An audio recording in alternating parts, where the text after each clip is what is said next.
ദൈവനാം മഹത്വപ്പെടുമാറാകട്ടെ. യുവയുടെ 14ാമത്തെ എപ്പിസോഡിലേക്ക് ഒരു സ്പീക്കറായിട്ട് എന്നെ ഇൻവൈറ്റ് ചെയ്തതിൽ യുവയുടെ സംഘാടകരോടും ദൈവത്തോടുള്ള നന്ദി അറിയിക്കുന്നു. നമ്മൾ ഇന്നത്തെ ടോപ്പിക് എന്ന് പറയുന്നത് the importance of faith in mental health. നമ്മുടെ മാനസിക ആരോഗ്യം മെയിൻറ്റെയിൻ ചെയ്യുന്നതിൽ നമ്മുടെ വിശ്വാസത്തിനുള്ള പ്രാധാന്യം എന്നുള്ളതാണ്. ഈ മാനസിക ആരോഗ്യ പ്രശ്നങ്ങൾക്ക് മൊത്തത്തിൽ നമ്മൾ ഇന്ന് വിളിക്കുന്ന ഓമന പേര് ഡിപ്രഷൻ അല്ലെങ്കിൽ വിഷാദം എന്നുള്ള പേരാണ്. അപ്പോൾ നമുക്ക് നമ്മുടെ ടോപ്പിക്കിൽ വിഷാദം അല്ലെങ്കിൽ ഡിപ്രഷൻ എന്നുള്ളൊരു ടേമായിരിക്കും നമ്മൾ യൂസ് ചെയ്യുന്നത്. ഈ അടുത്ത കാലത്ത് എനിക്കുണ്ടായ ഒരു എക്സ്പീരിയൻസ് ഷെയർ ചെയ്ത് തുടങ്ങാം. ഞാനിവിടെ എറണാകുളത്ത് ഒരു സ്ഥാപനം നടത്തുന്നുണ്ട്. അപ്പോൾ അതൊരു സ്റ്റുഡൻറ്റ് സ്റ്റഡി സെൻ്ററാണ്. അവിടെ വ്യത്യസ്ത കോഴ്സുകൾ ചെയ്യുന്ന ഒരു 18 മുതൽ 35 വരെ പ്രായമുള്ള പല കുട്ടികളുണ്ട്. ഞങ്ങളവിടെ കണ്ടൊരു കാര്യം, അവിടെ ഏകദേശം ഒരു 100 കുട്ടികൾ എടുത്തു കഴിഞ്ഞാൽ, ഒരു ആവറേജ് ഒരു 100 കുട്ടികൾ എടുത്തു കഴിഞ്ഞാൽ അതിൽ 20ഓളം കുട്ടികൾ മാനസിക പ്രശ്നങ്ങൾ അനുഭവിക്കുന്ന, ഡിപ്രഷൻ അനുഭവിക്കുന്ന കുട്ടികളെ ഞങ്ങൾ മീറ്റ് ചെയ്തു. ഞങ്ങൾ അവരോട് സ്ഥിരമായിട്ട് സംസാരിക്കുന്നുണ്ട്. അവരുടെ ഒരു മെൻറ്റർ എന്നുള്ള രീതിയിൽ ഞാൻ അവരോട് സ്ഥിരമായിട്ട് ഇടപെടാറുണ്ട്. അപ്പോൾ എനിക്ക് മനസ്സിലായൊരു കാര്യം, ഇന്നത്തെ സമൂഹത്തിൽ ഡിപ്രഷൻ എന്നുള്ളൊരു ടേം അല്ലെങ്കിൽ അതിൻ്റെ പോപ്പുലാരിറ്റി ഭയങ്കരമായിട്ട് ഇൻക്രീസ് ചെയ്തതായിട്ട് നമുക്ക് കാണാൻ പറ്റും. എനിക്ക് ഡിപ്രഷനാണ്, ഞാൻ വിഷാദ രോഗിയാണ് എന്ന് കുട്ടികൾ തന്നെയും അല്ലെങ്കിൽ നമ്മുടെ ഒരു ഏജ് കാറ്റഗറിയിലുള്ള ആളുകൾ പറയുന്നത് ഭയങ്കര കൂടുന്നുണ്ട്. ഇത് കേൾക്കുമ്പോൾ ഒരുപക്ഷെ പഴയ തലമുറയിൽ അല്ലെങ്കിൽ നമ്മളെക്കാട്ടി മൂത്ത ആൾക്കാർ അവരിങ്ങനെ പറയുന്നുണ്ട്, ഇതെന്താണ് ഇപ്പോൾ ഇങ്ങനെ ഒരു പുതിയ ഡിപ്രഷൻ, ഞങ്ങളുടെ കാലത്ത് ഇങ്ങനെയൊന്നും ഇല്ലല്ലോ, ഇന്നത്തെ കുട്ടികൾ പട്ടിണി കിടക്കാത്തതിൻ്റെ പ്രശ്നമാണ്, അല്ലെങ്കിൽ അവർ പറയുന്ന പോലെ മൈലുകൾ നടന്ന് സ്കൂളിൽ പോകാത്തതിൻ്റെയോ അല്ലെങ്കിൽ ജീവിതത്തിലെ സ്ട്രഗിൾസ് ഫേസ് ചെയ്യാത്തതിൻ്റെ പ്രശ്നമാണ് ഈ കുട്ടികൾ ഇങ്ങനെ ഡിപ്രഷൻ ഫേസ് ചെയ്യുന്നതെന്ന് പറയാനായിട്ടുള്ള സാധ്യതയുണ്ട്. അപ്പോൾ നമ്മൾ WHO ഒരു ഡെഫിനിഷൻ നോക്കിക്കഴിഞ്ഞാൽ, ഹെൽത്തിൻ്റെ ഒരു ഡെഫിനിഷൻ നോക്കിക്കഴിഞ്ഞാൽ ഒരു WHO എങ്ങനെയാണ് പറയുന്നത്? Health is a state of complete physical, mental and social well-being and not merely the absence of disease or infirmity. എന്ന് പറഞ്ഞാൽ കേവലം അസുഖങ്ങളില്ലാതിരിക്കുന്ന അവസ്ഥ അല്ലെങ്കിൽ വൈകല്യങ്ങളില്ലാതിരിക്കുന്ന ഒരു അവസ്ഥയല്ല, ഒരു കംപ്ലീറ്റ് ആയിട്ടുള്ള മെൻ്റൽ, സോഷ്യൽ, ഫിസിക്കൽ വെൽബീയിങ്ങിനെയാണ് ഒരു ഹെൽത്ത് എന്ന് പറയുന്നത്. അതിൽ തന്നെ നമ്മൾ അവർ ഹെൽത്ത്, മെൻ്റൽ ആൻഡ് സോഷ്യൽ ഹെൽത്തിനെ വീണ്ടും അവർ ഡിഫൈൻ ചെയ്യുന്നത് ഇങ്ങനെയാണ്: A state of wellbeing in which the individual realises his or her ability and which can cope up with the normal stresses of life and can work productively and fruitfully and is able to make the contribution to his or her community. അപ്പോൾ തങ്ങളായിരിക്കുന്ന ആ പരിസ്ഥിതിയിൽ, എൻവയോൺമെൻറ്റിൽ അവരുടെ പരിമിതികൾക്കുള്ളിൽ നിന്ന് തന്നെ അവരുടെ capabilities തിരിച്ചറിയുകയും അത് പരമാവധി യൂസ് ചെയ്തിട്ട് ആ കമ്മ്യൂണിറ്റിയിലേക്ക് കോൺട്രിബ്യൂഷൻ നടത്താൻ കഴിഞ്ഞാൽ മാത്രമേ അവർ മെൻ്റലി അല്ലെങ്കിൽ സോഷ്യലി ഹെൽത്തി ആണെന്ന് WHO ഡിഫൈൻ ചെയ്യുന്നത്. അപ്പോൾ ഈ ഒരു ഡെഫിനിഷൻ പരിശോധിക്കുമ്പോൾ തന്നെ നമുക്ക് മനസ്സിലാവുന്ന കാര്യം, ഇതിൻ്റെ സ്കോപ്പ് അല്ലെങ്കിൽ ഇതിൻ്റെ പരിധി എന്ന് പറഞ്ഞാൽ വളരെ വിശാലമാണ്. സാങ്കേതികമായിട്ട് അല്ലെങ്കിൽ ടെക്നിക്കലി നമ്മൾ അതിൻ്റെ വിഷയങ്ങളെക്കുറിച്ച് ചിന്തിക്കാൻ നിന്ന് കഴിഞ്ഞാൽ ഒരുപാട് കാര്യങ്ങളുണ്ട്. മാനസിക ആരോഗ്യ വിഭാഗം അല്ലെങ്കിൽ ആ ഒരു സ്ട്രീം എന്ന് പറയുന്നത് ഭയങ്കര വൈഡായിട്ടുള്ളൊരു സ്ട്രീമാണ്. പക്ഷെ നമ്മൾ അങ്ങനത്തെ കാര്യങ്ങളെക്കുറിച്ച് ഒന്നും ചിന്തിക്കുന്നില്ല. ടെക്നിക്കലി എന്താണ് ഡിപ്രഷൻ അല്ലെങ്കിൽ മാനസിക വൈകല്യങ്ങൾക്കുള്ള ഡെഫിനിഷനോ അല്ലെങ്കിൽ അതിൻ്റെ ക്ലാസിഫിക്കേഷനോ അതിൻ്റെ ഡയഗ്നോസിസ്, ട്രീറ്റ്മെൻറ്റ്, അങ്ങനത്തെ കാര്യങ്ങളെക്കുറിച്ച് നമ്മളിന്ന് പ്രതിപാദിക്കുന്നില്ല. നമ്മൾ സംസാരിക്കാൻ പോകുന്നത് വിശ്വാസികൾക്കിടയിൽ അല്ലെങ്കിൽ നമ്മുടെ ഒരു ക്ലോസ് കമ്മ്യൂണിറ്റിയിൽ ഇന്ന് ഡിപ്രഷൻ ഉണ്ട് എന്ന് പറയുന്ന കുട്ടികൾ കൂടി വരുന്നുണ്ട്. അപ്പം നമ്മുടെ വിശ്വാസത്തിന് ഈ മെൻ്റൽ ഹെൽത്തിന് എന്ത് കോൺട്രിബ്യൂഷനാണ് ചെയ്യാൻ പറ്റുന്നത്, അല്ലെങ്കിൽ നമ്മൾ മെൻ്റലി ഹെൽത്തി ആയിട്ട് ഇരിക്കുന്നതിന് നമ്മുടെ വിശ്വാസത്തിന് എന്ത് കോൺട്രിബ്യൂഷനാണ് ചെയ്യാൻ പറ്റുന്നത് എന്നുള്ള കാര്യമാണ് നമ്മൾ ചിന്തിക്കാൻ പോകുന്നത്. ഈ ഡിപ്രഷൻ എന്ന് പറയുന്ന അവസ്ഥയെക്കുറിച്ച് ഏറ്റവും ലളിതമായിട്ട് പറഞ്ഞു കഴിഞ്ഞാൽ, നമ്മുടെ തലച്ചോറിൻ്റെ അകത്തെ ഡോപ്പമിൻ, അതായത് ഹാപ്പി ഹോർമോൺ എന്ന് നമ്മൾ വിളിക്കുന്ന ഒരു കെമിക്കലാണ്, അതുപോലെ സെറട്ടോണിൻ, അങ്ങനെയുള്ള കെമിക്കലിൻ്റെയൊക്കെ ഒരു അളവിൽ നേരിയ വേരിയേഷൻസ് വരുന്ന ഒരവസ്ഥയാണ് ഈ ഡിപ്രഷൻ എന്ന് പറയുന്നത്. നമ്മുടെ മൂഡിനെ അത് ഭയങ്കരമായിട്ട് റെഗുലേറ്റ് ചെയ്യും, അല്ലെങ്കിൽ നമ്മുടെ മൂഡിനെ ഭയങ്കരമായിട്ട് അടിയിലേക്ക് കൊണ്ടുപോകും. നമ്മൾ ഭയങ്കരമായിട്ട് ഡെസ്പായിട്ട് ബിഹേവ് ചെയ്യും. പ്രത്യേകിച്ച് ഈ COVID-19 പാൻഡമിക്കിന് ശേഷം ഉള്ള കുട്ടികൾ അല്ലെങ്കിൽ ടീനേജിലൊക്കെയുള്ള ആളുകൾക്ക് കൂടുതലായിട്ട് കണ്ടുവരുന്ന ഒരു അവസ്ഥയാണ്.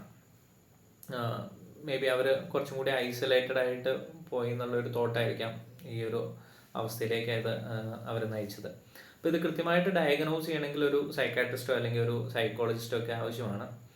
അപ്പോൾ ഈ അവസ്ഥയെക്കുറിച്ച് ബൈബിൾ എന്ത് പറയുന്നു, അല്ലെങ്കിൽ ബൈബിളിൽ ഇതിനെക്കുറിച്ച് എന്തൊക്കെ കാര്യങ്ങളാണ് പറയുന്നതെന്ന് നമുക്ക് വളരെ ബ്രീഫായിട്ട് വേഗത്തിലൊന്ന് പരിശോധിച്ചു പോവാം. നമ്മൾ ബൈബിൾ പരിശോധിച്ച് കഴിഞ്ഞാൽ പ്രത്യക്ഷത്തിൽ എവിടെയും ഡിപ്രഷനെ കുറിച്ച് ബൈബിൾ പ്രതിപാദിക്കുന്നില്ല എന്ന് തോന്നിയേക്കാം. എന്നാൽ ചില പുസ്തകങ്ങൾ, അത് ചില ക്യാരക്ടേഴ്സിൻ്റെ ലൈഫ് എടുത്ത് നമ്മൾ പഠിച്ചു കഴിഞ്ഞാൽ അവരൊക്കെ ഈ ഡിപ്രഷൻ്റെ വിവിധങ്ങളായിട്ടുള്ള സ്റ്റേജിലൂടെ പാസ് ചെയ്തതായിട്ട് നമുക്ക് മനസ്സിലാക്കാനായിട്ട് കഴിയും. ഉദാഹരണത്തിന് വിലാപങ്ങൾ എന്ന് പറഞ്ഞൊരു പുസ്തകം, ലെമന്റേഷൻസ് എന്ന് പറഞ്ഞ ബുക്ക് നമ്മൾ പഠിക്കുമ്പോൾ ജസ്റ്റ് 5 അധ്യായങ്ങളുള്ള ഒരു ബുക്കാണ്. അതിൽ ഓരോ അധ്യായങ്ങളും നമ്മൾ വായിച്ചു കഴിഞ്ഞാൽ ഓരോ അധ്യായവും അതീവ വിഷാദ ഛായയിൽ ഡിപ്രസീവായിട്ടുള്ള തോട്ട്സിലാണ് അധ്യായം ഇങ്ങനെ മുന്നോട്ട് പോകുന്നത്. ദൈവത്തിൻ്റെ നഗരം തകർക്കുന്നതും അല്ലെങ്കിൽ അതിലെ ആളുകൾ ഓടിപ്പോയതും അതിലെ ആളുകളെ ശത്രു സൈന്യം ഇങ്ങനെ പിന്തുടർന്ന് ആക്രമിക്കുന്നതൊക്കെ അതിൻ്റെ ഒരു ബാക്ക്ഗ്രൗണ്ടിൽ എഴുതിയിരിക്കുന്ന ഒരു പുസ്തകമാണ്. അപ്പോൾ അത് നിങ്ങൾ വായിച്ചു കഴിഞ്ഞാൽ എല്ലാ അധ്യായങ്ങളും തന്നെ ഡിപ്രസീവായിട്ടുള്ള തോട്ട്സ് ഷെയർ ചെയ്യുന്ന ഒരു ബുക്കാണ്. അതുപോലെ ചില സങ്കീർത്തനങ്ങൾ, സദൃശവാക്യങ്ങളിലെ ചില വാക്യങ്ങൾ, ഇതൊക്കെ ഭയങ്കരമായിട്ടുള്ള ഡിപ്രസീവായിട്ടുള്ള തോട്ട്സ് പറയുന്നതായിട്ട് നമുക്ക് കാണാനായിട്ട് കഴിയും. നമുക്ക് ചില ബൈബിൾ ക്യാരക്ടേഴ്സിനെ അവരുടെ ലൈഫ് എടുത്ത് പരിശോധിച്ച് കഴിഞ്ഞാൽ ഏറ്റവും ആദ്യം നമുക്ക് പരിചയപ്പെടാനുള്ളത് ഇയ്യോബിൻ്റെ പുസ്തകത്തിലെ ഇയ്യോബ് എന്ന് പറഞ്ഞ ക്യാരക്ടറാണ്. നമുക്ക് എല്ലാവർക്കും വളരെ പരിചിതമായിട്ടുള്ള ഒരു വേദഭാഗമാണല്ലോ ഇയ്യോബിൻ്റെ പുസ്തകം. അതുകൊണ്ട് നമ്മൾ ഡീറ്റെയിൽ ആയിട്ട് വായിക്കുന്നില്ല, എങ്കിലും അതിൽ ഇയ്യോബിനെ നമ്മൾ പരിശോധിച്ച് കഴിഞ്ഞാൽ ഇയ്യോബ് തൻ്റെ ജീവിതത്തിൽ നമ്മൾ നോക്കിക്കഴിഞ്ഞാൽ 100-110 പോയിക്കൊണ്ടിരുന്ന ഒരു ലൈഫ് ഒറ്റ ദിവസം കൊണ്ട് സീറോയിലേക്ക് ഇങ്ങനെ ഡൗൺ ഗ്രേഡ് ആയി പോയതായിട്ട് നമുക്ക് കാണാനായിട്ട് കഴിയും. തൻ്റെ മക്കൾ പോകുന്നു, താൻ സമ്പാദിച്ച സ്വത്തുക്കളെല്ലാം പോകുന്നു, തനിക്ക് രോഗം ബാധിക്കുന്നു, തൻ്റെ രോഗത്തിൽ തനിക്ക് കുഷ്ഠരോഗം ബാധിച്ച് തനിക്ക് അങ്ങനെ പുറത്തേക്ക് ഇറങ്ങാൻ പറ്റാത്ത ഒരവസ്ഥയിൽ താൻ ഏറ്റവും വിഷാദിച്ച് രട്ടെടുത്ത് തലമുണ്ടനം ചെയ്ത് ഓട്ട് കഷ്ണം എടുത്ത് മേലുമൊത്തം ഇങ്ങനെ ചൊറിഞ്ഞുകൊണ്ട് നിലത്ത് ഇരിക്കുന്നതായിട്ട്, ചാരത്തിലിരിക്കുന്നതായിട്ട് നമ്മൾ വായിക്കുന്നുണ്ട്. എന്ന് പറഞ്ഞാൽ അത് കേവലം എക്സാം തോക്കുന്ന പോലെയോ അല്ലെങ്കിൽ നമ്മുടെ ജോലി സ്ഥലത്ത് ഒരു സ്ട്രെസ്സ് ഫേസ് ചെയ്യുന്ന പോലെ നിസ്സാരമാക്കി കളയാൻ പറ്റുന്ന ഒരു പ്രശ്നമല്ല. തനിക്കുള്ളതെല്ലാം നഷ്ടപ്പെട്ട് അങ്ങനെ ഒരാളുടെ മാനസികാവസ്ഥ നിങ്ങളൊന്ന് ആലോചിച്ച് നോക്കിയാൽ മനസ്സിലാവും. തനിക്കുള്ളതെല്ലാം നഷ്ടപ്പെട്ട് ഒറ്റ ദിവസം കൊണ്ട് തന്നെ ശൂന്യനായി തീരുന്ന ഒരു അവസ്ഥയിലൂടെയാണ് ഇയ്യോബ് കടന്നുപോയത്. നമ്മൾ ചില വാക്യങ്ങൾ നോക്കിക്കഴിഞ്ഞാൽ അതിൻ്റെ 2-9-10 വാക്യങ്ങൾ, 3-ാം അധ്യായത്തിൻ്റെ 24-26 വരെയുള്ള വാക്യങ്ങളൊക്കെ വായിച്ചു കഴിഞ്ഞാൽ നമുക്ക് അവിടെയൊക്കെ മനസ്സിലാക്കാൻ കഴിയുന്ന ഇയ്യോബിന് ഭക്ഷണം കഴിക്കാൻ പറ്റുന്നില്ല, ഇയ്യോബിന് ഉറങ്ങാൻ പറ്റുന്നില്ല, ഇയ്യോബ് അങ്ങനെ ഏറ്റവും വിഷമിച്ചിരിക്കുന്ന ഒരവസ്ഥയിലൂടെ കടന്നു പോകുന്നതായിട്ട് നമ്മൾ വായിക്കുന്നുണ്ട്. ഒരവസ്ഥയിൽ ഇയ്യോബിൻ്റെ ഭാര്യ പോലും ഇയ്യോബിനോട് ചോദിക്കുന്നുണ്ട്, നിനക്ക് നിൻ്റെ ദൈവത്തെ തള്ളിക്കളഞ്ഞ് മരിച്ചു കളഞ്ഞൂടെ എന്ന് ചോദിക്കുന്നുണ്ട്. പക്ഷേ ദൈവവചനം 1-2 ഭാഗത്ത് രേഖപ്പെടുത്തിയിരിക്കുന്നത് എങ്ങനെയാണ്? ഇതിലൊന്നും ഇയ്യോബ് പാപം ചെയ്തില്ല എന്ന് ഇയ്യോബിൻ്റെ പുസ്തകത്തിൽ രേഖപ്പെടുത്തിയിട്ടുണ്ട്. ഇയ്യോബ് ഏറ്റവും ഡിപ്രഷനിൽ പോയ അവസ്ഥയിലും അല്ലെങ്കിൽ താനിങ്ങനെ ഉറങ്ങാൻ കഴിയാതെ ഭക്ഷണം കഴിക്കാൻ കഴിയാതെ ചാരത്തിലിരുന്ന് തൻ്റെ മേലിലെ കുഷ്ഠങ്ങൾ ഇങ്ങനെ ചുരണ്ടി എടുക്കുന്ന അവസ്ഥയിലും ഇയ്യോബ് പാപം ചെയ്തില്ല എന്ന് ദൈവവചനം വ്യക്തമായിട്ട് പറയുന്നു. അപ്പോൾ നമ്മൾ ഈ ഡിപ്രഷൻ്റെ അവസ്ഥയിലൂടെയാണ്, ആ ഒരു മാനസിക അവസ്ഥയിലൂടെയാണ് ഇയ്യോബ് കടന്നു പോകുന്നത് നമ്മൾ ചിന്തിക്കുമ്പോൾ ആ അവസ്ഥയിൽ ഇയ്യോബ് പാപം ചെയ്തില്ല എന്ന് പറഞ്ഞതിലൂടെ നമുക്ക് മനസ്സിലാക്കാൻ പറ്റുന്ന ഒരു കാര്യം, ഡിപ്രഷൻ അതിൽ തന്നെ ഒരു പാപമായിട്ടുള്ള കാര്യമല്ല. പല വിശ്വാസകോളത്തിലൊക്കെ പ്രത്യേകിച്ചും പല ആളുകളും പറയുന്നത് കേട്ടിട്ടുണ്ട്, ഡിപ്രഷൻ എന്ന് പറയുന്ന ഒരു പാപമാണ് എന്ന് പറയുന്നത് കേട്ടിട്ടുണ്ട്. പക്ഷെ ഞാൻ ഇതിൽ നിന്ന് മനസ്സിലാക്കുന്നത് ഡിപ്രഷൻ അതിൽ തന്നെ ഒരു പാപമായിട്ടുള്ള കാര്യമല്ല, പക്ഷെ അതൊരു സ്റ്റേറ്റ് ഓഫ് മൈൻഡാണ്, നമ്മുടെ മനസ്സിൻ്റെ ഒരു നില. അവിടെ നാം ഡിപ്രഷൻ ആകുമ്പോൾ സംഭവിക്കുന്നത് എന്താണ്? നമ്മൾ ഡിപ്രഷനിലാകുമ്പോൾ നമ്മുടെ വിശ്വാസം അല്ലെങ്കിൽ നമ്മുടെ പ്രത്യാശയൊക്കെ പയ്യെ നഷ്ടപ്പെട്ട്, നമ്മുടെ പ്രതീക്ഷകൾ ഇങ്ങനെ നഷ്ടപ്പെട്ട് നമുക്ക് സമയം മുന്നോട്ട് കൊണ്ടുപോകാൻ പറ്റാത്ത രീതിയിൽ നമ്മളിങ്ങനെ ഞെരങ്ങുന്ന ഒരവസ്ഥയാണ് അത്. അപ്പം നാം സ്വാഭാവികമായിട്ടും ചിന്തിച്ചു കഴിഞ്ഞാൽ നമ്മുടെ വിശ്വാസവും പ്രത്യാശയും ഒക്കെ നഷ്ടപ്പെട്ട് കഴിഞ്ഞാൽ നാം പാപത്തിലേക്ക് പോകാനുള്ള സാധ്യത ഏറി വരികയാണ് ചെയ്യുക. അപ്പോൾ ഡിപ്രഷൻ ഒരു പാപമല്ല, പക്ഷെ അത് നമ്മുടെ വിശ്വാസം അവിടെ തകർക്കപ്പെടുന്നതിലൂടെ നമ്മൾ പാപത്തിലേക്കുള്ളൊരു പോസിബിലിറ്റി അവിടെ ഓപ്പണായിട്ട് വരാൻ സാധ്യതയുണ്ടെന്നാണ് നമുക്ക് മനസ്സിലാക്കാൻ കഴിയുന്നത്. പക്ഷേ ഇയ്യോബിൻ്റെ ജീവിതത്തിൽ നമ്മൾ പരിശോധിച്ച് കഴിഞ്ഞാൽ ഇയ്യോബ് പാപം ചെയ്യുന്നതായിട്ട് അവിടെ എവിടെയും പറയുന്നില്ല. ഇയ്യോബിൻ്റെ പുസ്തകം എങ്ങനെ എൻഡ് ചെയ്യുന്നു എന്നുള്ള കാര്യം കൂടി നമ്മൾ ശ്രദ്ധിച്ചു കഴിഞ്ഞാൽ തന്നെ ദൈവം എങ്ങനെ മാനിച്ചു, അല്ലെങ്കിൽ തന്നെ ദൈവം എങ്ങനെ ഹെൽപ്പ് ചെയ്തു എന്നുള്ള കാര്യം അതിൻ്റെ അവസാന അധ്യായങ്ങളിലേക്ക് പോകുമ്പോൾ നമുക്ക് എല്ലാവർക്കും അറിയുന്നതാണ്. ഇയ്യോബിൻ്റെ കയ്യിൽ നിന്ന് എടുത്തതൊക്കെ ഇരട്ടിയായിട്ട് ദൈവം തിരിച്ചു കൊടുക്കുകയാണ്. ഇയ്യോബിൻ്റെ പുസ്തകം 42-5 വാക്യത്തിൽ നമ്മളിങ്ങനെ വായിക്കുന്നുണ്ട്. ഇയ്യോബ് പറയുന്നൊരു സെൻറ്റൻസ് ആണ്: ഞാൻ നിന്നെക്കുറിച്ച് ഒരു കേൾവി മാത്രമേ കേട്ടിരുന്നുള്ളൂ, ഇപ്പോഴോ എൻ്റെ കണ്ണാൽ നിന്നെ കാണുന്നു. അപ്പോൾ എൻ്റെ കണ്ണാൽ നിന്നെ കാണുന്നു എന്നാണ് ഇയ്യോബ് പറയുന്നത്. ഞാൻ നിന്നെക്കുറിച്ച് ഒരു കേൾവി മാത്രമേ കേട്ടിട്ടുണ്ടായിരുന്നുള്ളൂ, ഇപ്പോൾ എൻ്റെ കണ്ണ് തുറന്ന് ഞാൻ കാണുന്നു. നമുക്കറിയാം, നമ്മൾ ഡിപ്രഷൻ വന്നു എന്നൊക്കെ പറയുമ്പോൾ നമ്മുടെ കാഴ്ച കുറച്ചും കൂടി അന്ധമായിട്ട് പോവുകയും നമ്മുടെ വിശ്വാസം ഇങ്ങനെ നശിച്ച് അതിങ്ങനെ അതിൻ്റെ അളവ് ഇങ്ങനെ കുറഞ്ഞു പോകുന്ന ഒരവസ്ഥയാണ്.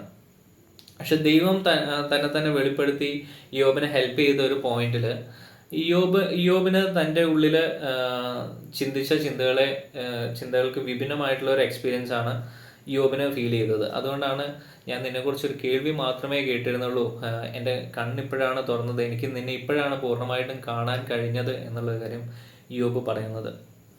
അപ്പോൾ ഇയ്യോബിൻ്റെ വിശ്വാസ കണ്ണ് തുറക്കുന്ന ഒരു മനോഹരമായിട്ടുള്ള കാഴ്ചയാണ് നമുക്ക് അവിടെ കാണുവാനായിട്ട് കഴിയുന്നത്. അപ്പോൾ ഇയ്യോബിൻ്റെ ലൈഫ് നമ്മൾ പഠിച്ചു കഴിയുമ്പോൾ ഇവന്തോ ഇയ്യോബ് ഡിപ്രഷൻ്റെ ഒരു സ്റ്റേജിലൂടെ നമ്മൾ ഇങ്ങനെ പാസ് ചെയ്ത് ചില നാളുകൾ ഇങ്ങനെ ഏറ്റവും വിഷമിച്ചു പോയെങ്കിലും അത് ദൈവം തന്നെ അനുവദിച്ച ഒരു അവസ്ഥയാണെന്നും കൂടി നമ്മൾ ഓർക്കണം. അങ്ങനെ ഒരു അവസ്ഥയിലൂടെ കടന്നു പോയെങ്കിലും ഇയ്യോബ് പാപം ചെയ്യാതെ ഇയ്യോബ് മുന്നോട്ട് പോയി. ദൈവം ഇയ്യോബിനെ അതിൻ്റെ റൈറ്റ് ടൈമിൽ ഹെൽപ്പ് ചെയ്ത് ഇയ്യോബിൻ്റെ കണ്ണ് ദൈവം തുറപ്പിച്ചു. ദൈവം കൂടെ ഉണ്ടെന്നുള്ളൊരു ധൈര്യം ഇയ്യോബിന് കൊടുത്തു. ഇയ്യോബിൻ്റെ അടുത്തുനിന്ന് എടുത്തതൊക്കെയും ഇയ്യോബിന് ദൈവം തിരിച്ചു കൊടുത്തു. അപ്പോൾ നമ്മുടെ ദൈവം ഡിപ്രഷൻ്റെ ഏത് അവസ്ഥയിലൂടെയാണ് നാം കടന്നു പോകുന്നതെങ്കിലും നമ്മോട് കൂടെ നിൽക്കുവാനായിട്ടും നമ്മളെ ശക്തിപ്പെടുത്തുവാനായിട്ടും നമ്മുടെ വിശ്വാസ കണ്ണുകൾ തുറക്കുവാനായിട്ടും പ്രാപ്തനായിട്ടുള്ളൊരു ദൈവമാണ് എന്നാണ് ഇയ്യോബിൻ്റെ പുസ്തകം പഠിക്കുമ്പോഴും നമുക്ക് മനസ്സിലാക്കാൻ കഴിയുന്നത്. ഇനി ഏലിയാവിൻ്റെ ജീവിതം എടുത്ത് നമ്മൾ പരിശോധിക്കുകയാണെങ്കിൽ 1 രാജാക്കന്മാർ 18-19 അധ്യായങ്ങൾ നമ്മൾ വായിച്ചു കഴിഞ്ഞാൽ 18-ാം അധ്യായത്തിൽ നമ്മൾ കാണുന്ന ഒരു വിഷ്വൽ എങ്ങനെയാണ്: ബാലിൻ്റെ പ്രവാചകന്മാർ, ഏകദേശം 450 പ്രവാചകന്മാർ ബാലിൻ്റെ ഭാഗത്ത് നിന്ന് വരുന്നു. ദൈവത്തിൻ്റെ പ്രവാചകനായിട്ട് ഏലിയാവ് ഒറ്റയാൾ. ആ 450 പ്രവാചകന്മാരെ ഏലിയാവ് ഇങ്ങനെ അടയാളങ്ങൾ കാട്ടി പരാജയപ്പെടുത്തി അവിശ്വാസത്തിൽ നിന്ന് വലിയൊരു ജനക്കൂട്ടത്തെ വിശ്വാസത്തിലേക്ക് ഇങ്ങനെ തിരിക്കുന്നതായിട്ട് നാം കാണുന്നുണ്ട്.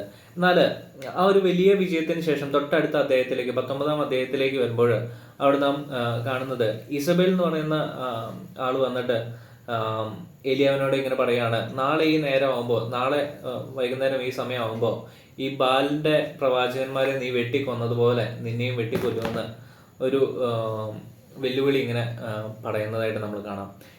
ഏലിയാവ് അത് കേട്ട് ഏറ്റവും ഭയപ്പെട്ട്, നമ്മൾ വചനത്തിൽ എങ്ങനെയാണ് വായിക്കുന്നത്, ഭയപ്പെട്ട്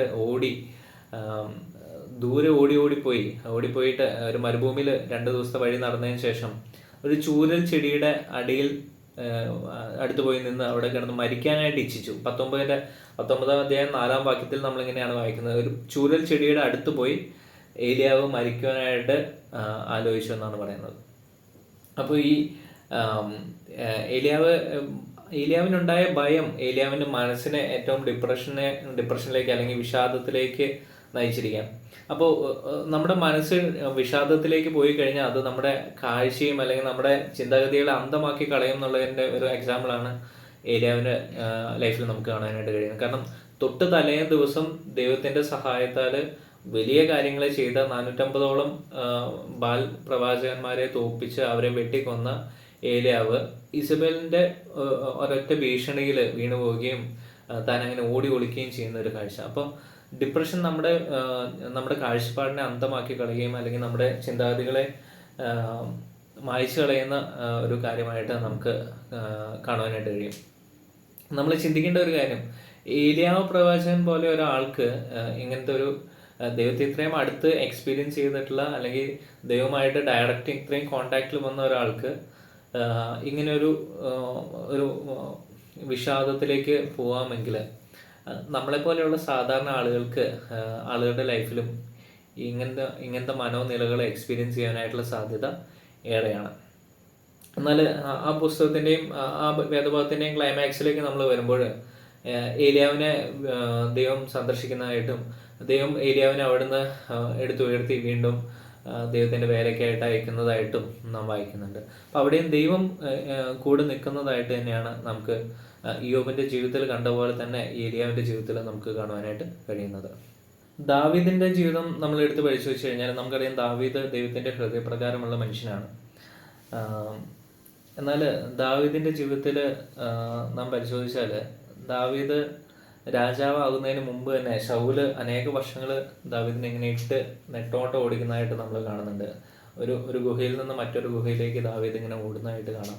അപ്പോൾ ഒരു പക്ഷേ വളരെ മാനസികമായിട്ട് തകർന്നു പോകുന്ന ഒരു എക്സ്പീരിയൻസ് ദാവീദ് എക്സ്പീരിയൻസ് ചെയ്തിട്ടുണ്ടാവും. ഇനി അവിടെ എക്സ്പീരിയൻസ് ചെയ്തിട്ടില്ല എങ്കിൽ തന്നെ ദാവീദ് രാജാവായതിനു ശേഷം താനങ്ങനെ ലൈഫിൽ എല്ലാ വിജയങ്ങളും എൻജോയ് ചെയ്ത് ദൈവത്തിൻ്റെ എല്ലാ സപ്പോർട്ടും എൻജോയ് ചെയ്ത് ഇങ്ങനെ പോകുന്ന സമയത്ത് നമുക്കറിയാം ദാവീദിൻ്റെ ജീവിതത്തിൽ വലിയൊരു പാപം സംഭവിച്ചു. ബത്ശേബയോട് പാപം ചെയ്തു. നമ്മളവിടെ വായിക്കുന്നത് ദൈവത്തോട് പാപം ചെയ്തു എന്നാണ്. ഞാൻ നിന്നോട് പാപം ചെയ്തു എന്ന് ദാവീദ് കരയുന്നതായിട്ട് നമ്മൾ വായിക്കുന്നുണ്ട്. അപ്പോൾ ആ തൻ്റെ ജീവിതത്തിൽ സംഭവിച്ചു പോയ പരാജയം അല്ലെങ്കിൽ ആ പാപം അത് ദാവീദിൻ്റെ ജീവിതത്തിൽ വലിയ ഒരു ഞരക്കം സൃഷ്ടിച്ചായിട്ട് നമ്മൾ പല സങ്കീർത്തനത്തിലും വായിക്കുന്നുണ്ട്. സങ്കീർത്തനം 42-ന്റെ 5-ാം വാക്യത്തിൽ നമ്മളിങ്ങനെ വായിക്കുന്നു, എൻ്റെ ആത്മാവെ നീ വിഷാദിച്ച് ഉള്ളിൽ ഞരങ്ങുന്നത് എന്ത് എന്ന് വായിക്കുന്നുണ്ട്. 43-ന്റെ 2-ാം വാക്യത്തിൽ നമ്മളിങ്ങനെ വായിക്കുന്നു, നീ എൻ്റെ ശരണമായ ദൈവമല്ലോ, നീ എന്നെ തള്ളിക്കളഞ്ഞിരിക്കുന്നത് എന്ത്, ശത്രുവിൻ്റെ ഉപദ്രവം ഹേതുവായി ഞാൻ ദുഃഖിച്ച് നടക്കേണ്ടി വരുന്നത് എന്തെന്ന് വായിക്കുന്നുണ്ട്. 38-ന്റെ 6-8 വാക്യങ്ങളിൽ നമ്മൾ വായിക്കുന്നുണ്ട്. 32-ാം അധ്യായത്തിൽ സങ്കീർത്തനം 32-ൽ നമ്മൾ വായിക്കുന്നത് എങ്ങനെയാണ്,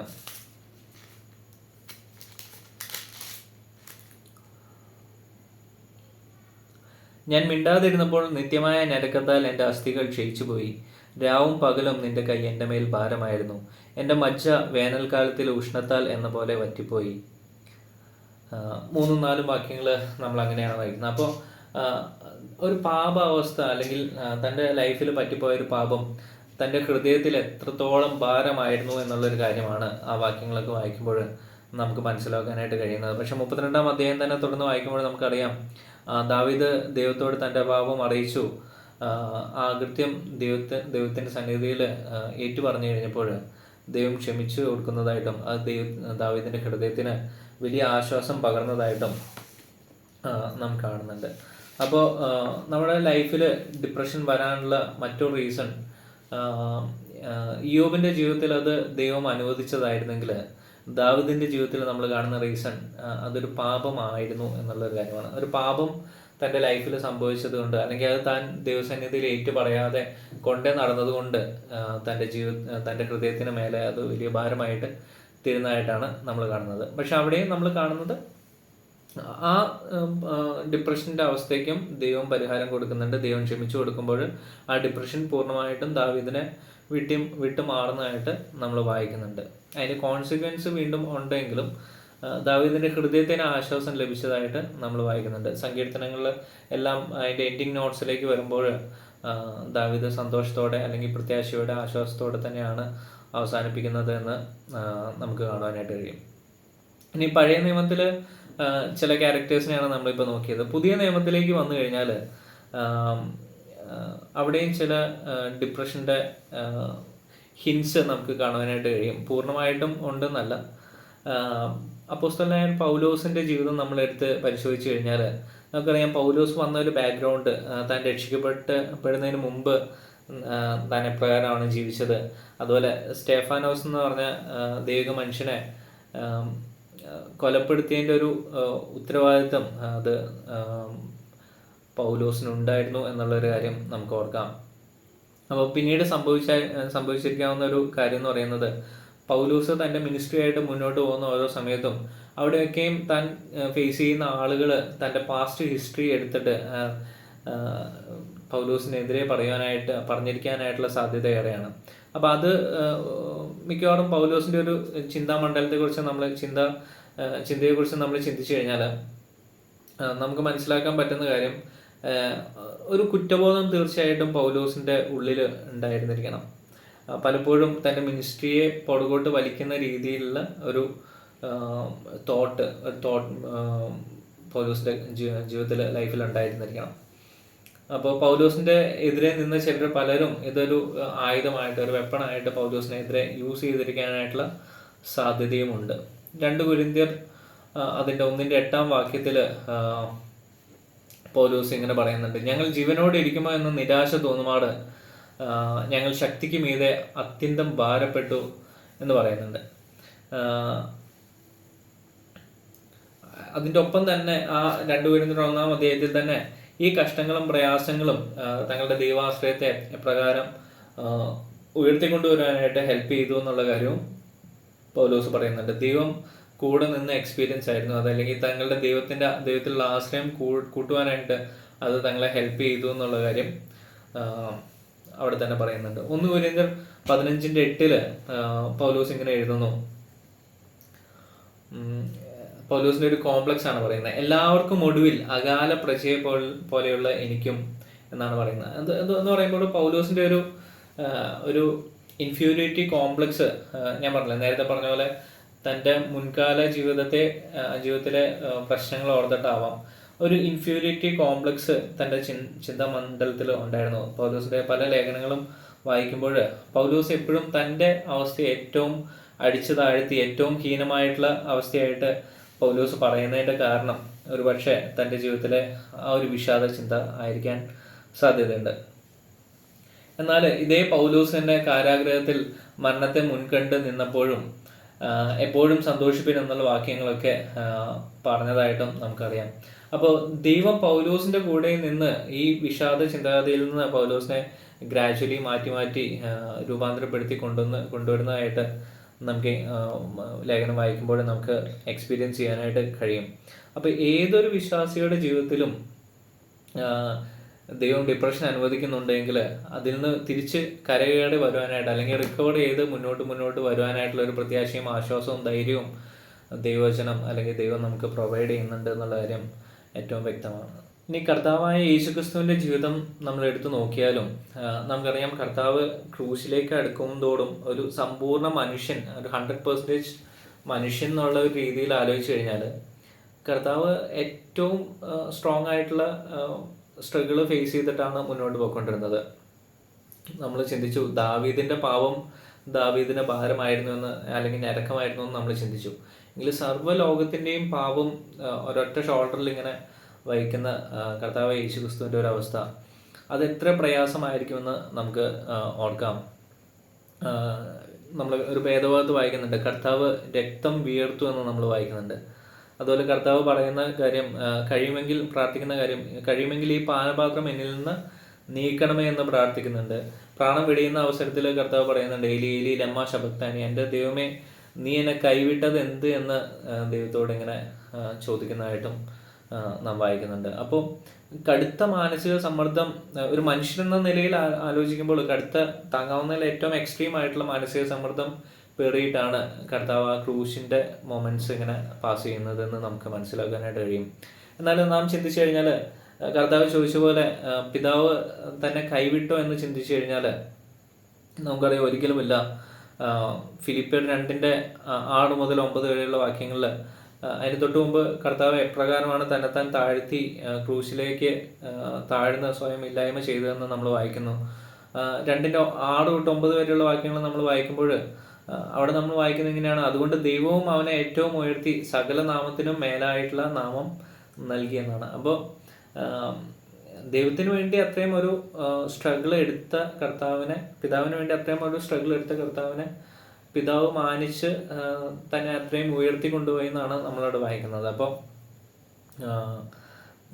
നാം ചിന്തിച്ചു വന്നത്, ബൈബിളിലെ പല ക്യാരക്ടേഴ്സ്, ഇപ്പോൾ യോബ് ആയിക്കോട്ടെ, ദാവീദ് ആയിക്കോട്ടെ, അല്ലെങ്കിൽ ഏലിയാവ് ആയിക്കോട്ടെ, കർത്താവ് യേശുക്രിസ്തു ആയിക്കോട്ടെ, പൗലോസ് ആയിക്കോട്ടെ, നാം ഡിസ്കസ് ചെയ്യാത്ത അനേക ക്യാരക്ടേഴ്സിൻ്റെ ലൈഫ് എടുത്ത് നോക്കിക്കഴിഞ്ഞാലും അവിടെയൊക്കെ അവരുടെ ഡെയിലി ലൈഫിൽ പല വിധമായിട്ടുള്ള മൂഡ് സ്വിങ്സ് അല്ലെങ്കിൽ വിഷാദ ചിന്താഗതികൾ അവരെയൊക്കെ വേട്ടയാടിയിട്ടുണ്ട് എന്നുള്ള കാര്യം വ്യക്തമാണ്.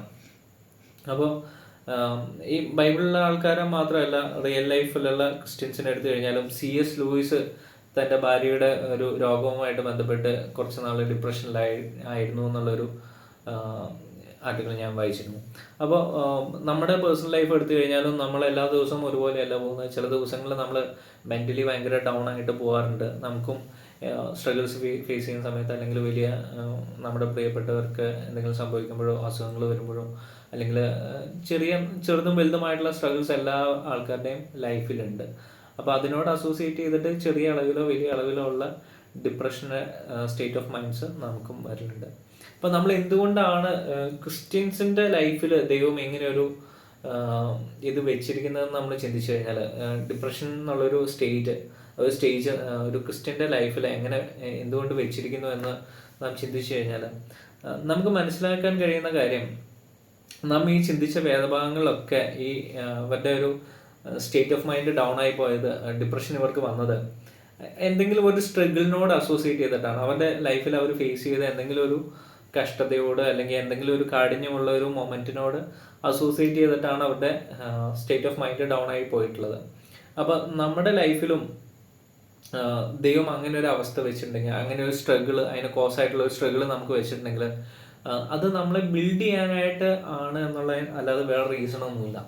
നമുക്കറിയാം, ഒരു ആയുധം അത് മൂർച്ചയേറിയതാവുന്നത് അതൊരു കൊല്ലൻ്റെ ആലയിലിട്ട് അടിച്ച് പഴിപ്പിച്ച്, തീച്ചുളയിലിട്ട് ഇങ്ങനെ അടിച്ച് പഴിപ്പിച്ച് മെരുക്കിയെടുക്കുമ്പോഴാണ്. എന്ന് പറഞ്ഞ പോലെ ഒരു ക്രിസ്ത്യൻ്റെ ലൈഫും അത് വെൽ ഒക്യുപ്പൈഡ് ആവുന്നത്, അല്ലെങ്കിൽ കർത്താവിൻ്റെ തലയോളം അത് വളർത്തിക്കൊണ്ടുവരുന്നതിൻ്റെ ഒരു പ്രോസസ്സിലുള്ള ഒരു ഭാഗമാണ് സ്ട്രഗിൾസ് ഫേസ് ചെയ്യുക, അതിലൂടെ അവനെ ബലപ്പെടുത്തി ഇങ്ങനെ കൊണ്ടുവരിക എന്നുള്ളൊരു കാര്യം. അപ്പോൾ നമുക്ക് അതിൻ്റെ റീസണായിട്ട് നമ്മൾ ചിന്തിച്ചു കഴിഞ്ഞാൽ രണ്ട് കാര്യങ്ങൾ മാത്രമേ പറയാനായിട്ട് പറ്റുള്ളൂ. നമ്മൾ വിശ്വാസത്തിലും ദൈവാശ്രയത്തിലും വളരേണ്ടതിനും, നമ്മുടെ ചുറ്റുമുള്ള നമ്മുടെ സ്നേഹിതന്മാരോട്, അല്ലെങ്കിൽ നാം ആയിരിക്കുന്ന സമൂഹത്തിലുള്ള ആൾക്കാരോട് അനുകമ്പ കാണിക്കേണ്ടതിനും. ഇപ്പോൾ കർത്താവ് ആ സ്ട്രഗിൾ ഫേസ് ചെയ്ത്, അല്ലെങ്കിൽ ആ പാപത്തിൻ്റെ അവസ്ഥയിലൂടെ, മീൻസ് പാപഭാരം പേറുന്ന അവസ്ഥയിലൂടെ ഇങ്ങനെ പോയതുകൊണ്ടാണ് കർത്താവിന് നമ്മളോട് സഹതാപം കാണിക്കാൻ കഴിയുന്നതെന്ന് എബ്രായലേഖനം 4-ാം അധ്യായത്തിലൊക്കെ നമ്മൾ വായിക്കുന്നുണ്ട്. അപ്പോൾ എന്ന് പറഞ്ഞ പോലെ നമുക്ക് നമ്മുടെ ചുറ്റുമുള്ള അവിശ്വാസികളായിട്ടുള്ള ആളുകളോടോ അല്ലെങ്കിൽ വിശ്വാസികളായിട്ടുള്ള ആളുകളോടോ നമുക്കും ഈക്വൽ ആയിട്ടുള്ള ഒരു എമ്പതിയും സിമ്പതിയും നമുക്ക് കാണിക്കാൻ കഴിയണമെങ്കിൽ നമ്മുടെ ലൈഫിൽ അങ്ങനെ എക്സ്പീരിയൻസ് ചെയ്തിട്ടുള്ള ആളുകൾക്ക് കൂടുതലായിട്ട് അത് ഷോ ചെയ്യാനായിട്ട് സാധിക്കും. അപ്പോൾ ഒരുപക്ഷെ അതുകൊണ്ടായിരിക്കും നമ്മുടെ ലൈഫിലും അതുപോലുള്ള അവസരങ്ങൾ ദൈവം അനുവദിക്കുന്നത്. ഞാൻ ഗൂഗിളിൽ 1-2 ആർട്ടിക്കിൾസ് വായിച്ച് അവരൊക്കെ അവരുടെ ലൈഫിൽ ക്രിസ്ത്യൻസ് ആയിട്ടുള്ള ആളുകളുടെ ടെസ്റ്റിമോണി വായിച്ചതിൽ അവരൊക്കെ അവരുടെ ലൈഫിൽ ഡിപ്രഷൻ ഫേസ് ചെയ്തതിലൂടെ അനേക ക്രിസ്ത്യൻസിനെ അല്ലെങ്കിൽ അനേക ആളുകളെ അവരുടെ ഡിപ്രഷനിൽ ഹെൽപ്പ് ചെയ്യാനായിട്ട് അവർക്ക് സാധിച്ചു. അപ്പോൾ അവരൊക്കെ ഒരു നന്ദി സൂചകമായിട്ട് പറഞ്ഞാൽ അവരുടെ ലൈഫിൽ ആ ഡിപ്രഷൻ സ്റ്റേജ് എക്സ്പീരിയൻസ് ചെയ്തുകൊണ്ടാണ് മറ്റുള്ളവരുടെ ലൈഫിൽ ഇടപെടുവാനായിട്ടും കൃത്യസമയത്ത് അവർക്ക് വേണ്ട ഹെൽപ്പ് പ്രൊവൈഡ് ചെയ്യാനായിട്ടും അവർക്ക് കഴിഞ്ഞത്. അതുപോലെ അവരുടെ വിശ്വാസവും ദൈവത്തിലുള്ള ആശ്രയവും ബിൽഡ് ചെയ്യാനായിട്ടും അവരുടെ സ്റ്റേറ്റ് ഓഫ് മൈൻഡ് അവർക്ക് ഹെൽപ്പ് ചെയ്തു എന്നുള്ളൊരു പല ടെസ്റ്റിമണി ഞാൻ യൂട്യൂബിലൊക്കെ അവൈലബിൾ ആണ്. അപ്പോൾ നമ്മൾ ഇത്രയും നേരം പറഞ്ഞു വന്ന ഒരു ഭാഗം നമ്മൾ കൺക്ലൂഡ് ചെയ്യുകയാണെങ്കിൽ, നമ്മുടെ പ്രത്യാശ, നമ്മുടെ ഹോപ്പ് എന്താണെന്ന് വെച്ച് കഴിഞ്ഞാൽ, നമ്മുടെ ലൈഫിൽ സ്ട്രഗിൾസ് ഉണ്ടാവും. ആ സ്ട്രഗിൾസിനോട് അസോസിയേറ്റ് ചെയ്തിട്ട് നമ്മുടെ മൈൻഡ് സെറ്റും ഡൗൺ ആയി പോകാനായിട്ടുള്ള പോസിബിലിറ്റീസ് ഉണ്ട്. എന്നാൽ ആ പോസിബിലിറ്റിയിൽ നാം ചിന്തിക്കേണ്ട ഒരു കാര്യം, ദൈവം അതെൻ്റെ ലൈഫിൽ അനുവദിച്ചുവെങ്കിൽ അതിൻ്റെ ഒപ്പം അതിനുള്ള വഴിയും നീക്കുപോക്കും ദൈവം അനുവദിച്ചു തരും. അതിൻ്റെ റൈറ്റ് ടൈമിൽ ദൈവം എന്നോട് ഇടപെടും. എൻ്റെ ലൈഫിനെ ബിൽഡ് ചെയ്യാനായിട്ട്, എൻ്റെ ലൈഫിനെ കുറച്ചും കൂടി സ്ട്രോങ് ആക്കുവാനായിട്ട്, അല്ലെങ്കിൽ എന്നെ കുറച്ചും കൂടി സ്ട്രോങ് ആക്കുവാനായിട്ട് ദൈവം ഇടപെടും എന്നുള്ളൊരു ഉറപ്പ് ദൈവവചനം വായിക്കുമ്പോൾ നമുക്ക് കിട്ടുന്നുണ്ട്. കർത്താവിനോട് ശിഷ്യന്മാർ വന്നിട്ട് തങ്ങൾ ആരാണ് വലിയവൻ എന്ന് ചോദിക്കുന്ന ഒരു വേദഭാഗമുണ്ട്. അവിടെ കർത്താവ് ആൻസർ പറയുന്നതിൽ കർത്താവ് ഇങ്ങനെ ഒരു കാര്യം പറയുന്നുണ്ട്. അതിൽ കർത്താവ് ലോകത്തിലുള്ള പ്രമാണികൾ എങ്ങനെയാണെന്നുള്ളൊരു കാര്യം ചോദിച്ചിട്ട് കാര്യത്തെക്കുറിച്ച് പറഞ്ഞിട്ട് കർത്താവ് ഇങ്ങനെ പറയുന്നു, നിങ്ങളോ അവരെ പോലെ അല്ല എന്ന് പറയുന്നുണ്ട്. അത് സുവിശേഷങ്ങൾ 1-2 സുവിശേഷങ്ങളിൽ അതേ വേദഭാവം വായിക്കുന്നുണ്ട്. അപ്പോൾ അവിടെ ഞാൻ എംഫസൈസ് ചെയ്യാൻ ഉദ്ദേശിക്കുന്നത്, നിങ്ങൾ അവരെ പോലെയല്ല, നിങ്ങൾ ലോകത്തിലുള്ള ആളുകളെ പോലെയല്ല, യു ആർ ഡിഫറെൻറ്റ്, നിങ്ങൾ വ്യത്യസ്തരായിട്ടുള്ള ആളുകളാണ് എന്ന് പറഞ്ഞ പോലെ നമ്മുടെ ലൈഫിലും ഈ ഒരു കാര്യം വരുമ്പോൾ നമ്മൾ ആലോചിക്കേണ്ട കാര്യം, നമ്മൾ ഈ ലോകത്തിലുള്ള ആളുകളല്ല, അല്ലെങ്കിൽ നമ്മുടെ പ്രത്യാശയോ നമ്മുടെ ആശ്രയമോ ഈ ലോകത്തിൽ തീർന്നു പോകുന്ന ഒരു കാര്യമല്ല. നമുക്ക് വലിയൊരു ലോകം അല്ലെങ്കിൽ നിത്യത നമ്മളെ വെയിറ്റ് ചെയ്ത് ഇങ്ങനെ ഇരിക്കുന്നുണ്ട്, അല്ലെങ്കിൽ നമുക്ക് വേണ്ടി വലിയൊരു രാജ്യം കർത്താവ് ഒരുക്കുന്നുണ്ട്. അപ്പോൾ ആ ഒരു പ്രത്യാശയുള്ള ആളുകൾക്ക്, ആ ഒരു വിശ്വാസമുള്ള ആളുകൾക്ക് ഡിപ്രഷനെ ഫേസ് ചെയ്യാനായിട്ട് വലിയ ബുദ്ധിമുട്ടുണ്ടാവില്ല. കാരണം നമുക്ക് എപ്പോഴും തീർന്നു പറ്റാത്തൊരു പ്രത്യാശ നമ്മുടെ ലൈഫിൽ ദൈവം വെച്ചിട്ടുണ്ട്. അതുകൊണ്ട് നമുക്ക് ദൈവത്തെ സ്തുതിക്കാം. അതുകൊണ്ട് വിശ്വാസികളായിട്ടുള്ള നമുക്കാണ് ഈ ഡിപ്രഷൻ പോലെയുള്ള മൈൻഡ് സെറ്റിനെ ഫേസ് ചെയ്യാനായിട്ടും അതിന് എഗെയിൻസ്റ്റ് ഫൈറ്റ് ചെയ്യാനായിട്ടുള്ള ഏറ്റവും പോസിബിലിറ്റി ഉള്ളത് എന്ന് ഓർത്ത് നമുക്ക് ദൈവത്തെ സ്തുതിക്കാം. നമ്മൾ ഇത്രയും നേരം സംസാരിച്ചത് നമ്മുടെ ലൈഫിൽ ദൈവം അനുവദിക്കുന്ന ഒരു സ്ട്രഗിള് ഫേസ് ചെയ്യുന്നതിനുള്ള ബന്ധത്തിൽ നമുക്ക് ഫീൽ ചെയ്യുന്ന ഡിപ്രഷനെ കുറിച്ചായിരുന്നു. എന്നാൽ ഒരു സ്ട്രഗിളിനെ നാം ഫേസ് ചെയ്യുന്നതിന് പകരം ആ സ്ട്രഗിളിൽ നിന്ന് നമ്മൾ എസ്കേപ്പ് ചെയ്യാൻ വേണ്ടിയിട്ട് ഈ ഡിപ്രഷൻ അല്ലെങ്കിൽ വിഷാദം ഒരു ലൂപ്പ് ഹോളാക്കി എടുത്ത് അതൊരു എസ്കേപ്പ് മെക്കാനിസം പോലെ ആക്ട് ചെയ്യുന്ന ഒരു പ്രവണതയും ഉണ്ട് എന്നാണ് സൈക്കാട്രിസ്റ്റുകൾ അല്ലെങ്കിൽ സൈക്കോളജിസ്റ്റുകൾ പറയുന്നത്. നമ്മൾ നോക്കിക്കഴിഞ്ഞാൽ അവർ ഈ ഡിപ്രഷൻ, ആൻസൈറ്റി ഡിസോർഡർ അല്ലെങ്കിൽ പാനിക് അറ്റാക്ക് അങ്ങനത്തെ കാര്യങ്ങളൊക്കെ ഫേക്ക് ചെയ്യണം മനഃപൂർവ്വമായിട്ടോ, അല്ലെങ്കിൽ അവരുടെ ഉപബോധ മനസ്സിൽ അവർക്ക് ഒരു അക്കൗണ്ടബിലിറ്റി അല്ലെങ്കിൽ ഒരു റെസ്പോൺസിബിലിറ്റി വരുന്ന സമയത്ത് അവർ ഈ ഡിപ്രഷൻ ഫേക്ക് ചെയ്ത് അതിൽ നിന്ന് രക്ഷപ്പെടാനായിട്ട് ശ്രമിക്കുന്ന ഒരു കാര്യം. നമ്മൾ കൊച്ചു കുട്ടികളെ നോക്കിക്കഴിഞ്ഞാൽ അവരുടെ പാരൻറ്റിങ്ങിൻ്റെ സമയത്ത് പാരൻസിന് പറ്റുന്ന ചില അബദ്ധങ്ങൾ ഇങ്ങനെയുള്ള കാര്യങ്ങളിലേക്ക് കൂടുതലായിട്ട് നയിക്കുന്നതായിട്ട് കാണാം. പ്രത്യേകിച്ച് ഒരു കുഞ്ഞിനെ ശകാരിക്കേണ്ട ഒരു അവസരം വരുമ്പോൾ ശകാരിക്കാതെ ആ കൊച്ചിൻ്റെ മാനസികാവസ്ഥയെ അത് തളർത്തുമെന്ന് ഭയപ്പെട്ട് അതിനോട് ഫ്രണ്ട്ലി ആയിട്ട് ബിഹേവ് ചെയ്ത്, അല്ലെങ്കിൽ ഒരു പാരൻ്റ് എന്നുള്ള റോളിൽ നിന്ന് മാറി ഒരു ഫ്രണ്ടിൻ്റെ റോള് കുഞ്ഞിൻ്റെ അടുത്ത് കാണിച്ച് അങ്ങനെ ആ കുഞ്ഞിനോട് ബിഹേവ് ചെയ്യുമ്പോൾ നമ്മൾ ആ കുഞ്ഞിനെ ഇങ്ങനെ പാമ്പർ ചെയ്ത് അല്ലെങ്കിൽ അതിൻ്റെ വാശീനെ ഇങ്ങനെ പാമ്പർ ചെയ്ത് കൊണ്ടുവരുന്ന ആണെന്ന് നമുക്ക് പറയാനായിട്ട് കഴിയും. അപ്പോൾ ആ കുഞ്ഞ് പിന്നീട് വലുതായി വരുമ്പോഴും ഒരു സ്ട്രഗിളോ അല്ലെങ്കിൽ എന്തെങ്കിലും ഒരു അക്കൗണ്ടബിലിറ്റി എടുക്കേണ്ട ഒരു സിറ്റുവേഷൻ വരുമ്പോൾ അതെടുക്കാതെ അതിന് പകരം ഈ ചെറുപ്പത്തിൽ കാണിച്ച പോലെ കുറച്ച് കരഞ്ഞ് കാണിച്ചിട്ടോ, അല്ലെങ്കിൽ കുറച്ച് ഡിപ്രഷൻ്റെ അവസ്ഥകൾ കാണിച്ചിട്ടോ, അല്ലെങ്കിൽ ഫേക്കായിട്ടുള്ള വിഷാദഭാവം കാണിച്ചിട്ടോ, ആത്മഹത്യ പ്രവണത ഭീഷണി മുഴകിയിട്ടോ, അല്ലെങ്കിൽ ദേഹം മൊത്തം ഇങ്ങനെ ചുഴലി വരുന്ന പോലെ ഒക്കെ പ്രകടിപ്പിച്ചിട്ട് അതിൽ നിന്ന് എസ്കേപ്പ് ചെയ്യാനായിട്ടുള്ള ഒരു സിറ്റുവേഷൻ, അങ്ങനെ എസ്കേപ്പ് ചെയ്യുന്ന ഒരു സിറ്റുവേഷൻ, അതൊരു എസ്കേപ്പ് മെക്കാനിസം ആയിട്ടാണ് സൈക്കാട്രിസ്റ്റുകൾ പറയുന്നത്. അപ്പോൾ ഒരു ക്രിസ്ത്യൻ സൈക്കോളജിസ്റ്റ് ആയിട്ടുള്ള ജോൺ റോസ്മണ്ട് എന്ന് പറയുന്ന ഒരാൾ, അദ്ദേഹം പറയുന്നത്, നമ്മൾ കുട്ടികളോട്, എസ്പെഷ്യലി പാരൻറ്റിങ്ങിനെ കുറിച്ചാണ് പറയുന്നത്, കുട്ടികളോട് ഇടപെടുമ്പോൾ നമ്മൾ പാരൻസിൻ്റേതായിട്ടുള്ള പൊസിഷനിൽ നിന്ന് അവരുടേതായിട്ടുള്ള സ്റ്റാൻഡുകൾ കുട്ടിയെ കൃത്യമായിട്ട് കുട്ടിയുടെ ചെറിയ പ്രായത്തിൽ തന്നെ മനസ്സിലാക്കി കൊടുക്കണം.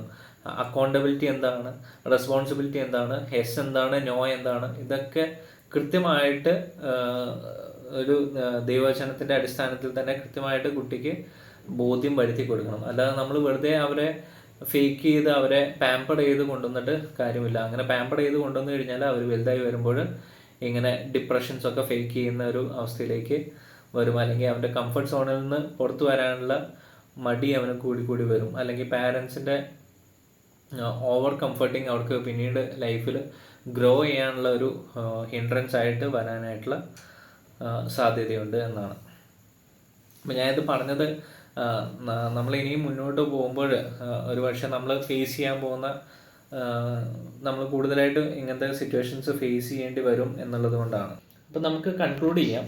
നമ്മൾ ഇത്രയും നേരം ചിന്തിച്ചത് വിഷാദരോഗം എന്താണ് എന്നാണ്. നാം മനസ്സിലാക്കുന്ന കാര്യം, ഒരു മുമ്പിലുള്ള ഒരു വെളിച്ചം, ഒരു ലൈറ്റ് നഷ്ടപ്പെട്ടു പോകുന്ന അങ്ങനെ മനുഷ്യരിങ്ങനെ സ്ട്രഗിൾ ചെയ്യുന്ന ഒരു അവസ്ഥയാണ് ഈ വിഷാദ രോഗം. അപ്പോൾ വിശ്വാസികൾ എന്ന നിലയിൽ നമുക്ക് ചിന്തിച്ചു കഴിഞ്ഞാൽ അതിനെ ഓവർകം ചെയ്യാനായിട്ടുള്ള ഏറ്റവും വലിയ പോസിബിലിറ്റി നമ്മുടെ ലൈഫിലാണ് ദൈവം വെച്ചിരിക്കുന്നത് എന്നോർത്ത് നമുക്ക് ദൈവത്തെ സ്തുതിക്കാം. കാരണം ഈ ലോകത്തിൽ ജീവിതം നശിച്ചു പോയാലും അല്ലെങ്കിൽ നഷ്ടപ്പെട്ടു പോയാലും നിത്യതയിൽ ദൈവത്തോടൊപ്പം കഷ്ടതയും പ്രയാസങ്ങളും ഇല്ലാതെ ഒരു ലോങ് ടൈം, ഒരു ലോങ് ലീവ് നമുക്ക് ഉണ്ട് എന്നുള്ള കാര്യം നമുക്ക് ഓർക്കാം. അത് നമ്മുടെ ഹൃദയത്തെ ഏറ്റവും ബലപ്പെടുത്തുന്ന കാര്യം, അല്ലെങ്കിൽ ഈ സ്ട്രഗിൾസിനെ, ഈ ഡിപ്രഷനെ ഓവർകം ചെയ്യാനായിട്ട് ഏറ്റവും ഹെൽപ്പ് ചെയ്യുന്ന ഒരു കാര്യമാണ് എന്നുള്ള പ്രത്യാശ നമുക്ക് നമ്മുടെ ഹൃദയത്തിൽ ഉറപ്പിക്കാം. നമുക്ക് ധൈര്യപ്പെടാം. ദൈവം നമ്മെ സഹായിക്കട്ടെ. നമുക്ക് ആരെങ്കിലും നമ്മുടെ കൂട്ടത്തിൽ ആരെങ്കിലും ഇങ്ങനെ ഡിപ്രഷൻ മൂഡിലൂടെ പോകുന്ന ആളുകളുണ്ടെങ്കിൽ, അല്ലെങ്കിൽ പ്രയാസത്തിലൂടെ പോകുന്ന ആളുകളുണ്ടെങ്കിൽ അവർക്കിതൊരു ചെറിയ ബലം നൽകട്ടെ എന്ന് ഞാൻ പ്രാർത്ഥിക്കുകയാണ്. എനിക്ക് ഇത്രയും നേരം സംസാരിക്കാനായിട്ട് ഒരവസരം തന്ന യുവയുടെ എല്ലാ സുഹൃത്തുക്കളോടും ഞാൻ എൻ്റെ നന്ദി അറിയിക്കുന്നു. ദൈവത്തോടും നന്ദി പറയുന്നു. ദൈവനാമം മഹത്വപ്പെടുമാറാകട്ടെ.